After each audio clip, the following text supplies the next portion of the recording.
McClellan elected as Virginia's first black woman in Congress. Virginia State Senator Jennifer McClellan overwhelmingly won a Tuesday special election for a vacant Richmond-based congressional district, making her the state's first black woman elected to Congress. McClellan led 68% to 32% over Republican Leon Benjamin when the Associated Press called the race, with 32% of precincts reporting in the heavily Democratic area. Virginia's 4th District was last held by the late Representative Don McClellan, who died in late November just weeks after he won re-election to his 4th term. McClellan is the vice chair of the Virginia Legislative Black Caucus and a former gubernatorial candidate. She spent more than 10 years in Virginia's House of Delegates and succeeded McClellan in the state Senate when he was elected to Congress in 2016. Following her primary win in December, McClellan said the lack of a black woman in Virginia's congressional delegation was due in part to an imagination gap that only saw certain types of people as members of Congress. Part of it is that black women tended to get involved in politics later in life. But it's past time that we have one.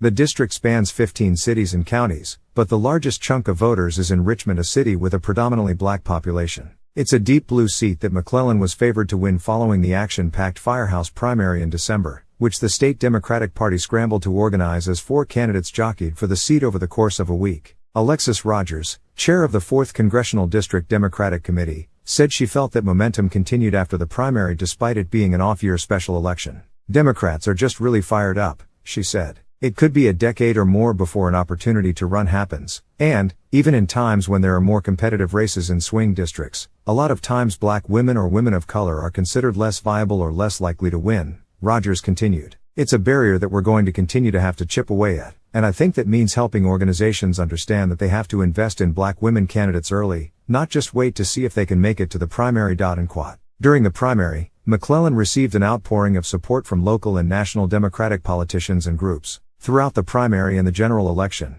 she raised over $900,000. McClellan has campaigned on the work she's done in the state legislature regarding voting rights, abortion access and environmental protections. Her win will bring the House to its full complement of 435 members for at least a few months. Anyway, earlier Tuesday, Representative David Cicilline, Dr. I announced that he will be leaving Congress on June 1 to head the Rhode Island Foundation. A special election will be set once his resignation takes effect. McClellan has shrugged off the slog of joining the minority in the House. I spent 14 years in the minority party in the Virginia legislature and still was able to get over 300 bills passed, she said in an interview after her primary win. I think it's a natural progression of the work that I have been doing already. In her victory speech on Tuesday night, McClellan nodded again to her work in the state legislature. I passed 2 bills today and paid tribute to McClellan. I am ready to get to work, she said. I have a little more work to do down the street, but I'm ready to fight for you in Congress for as long as you'll have me.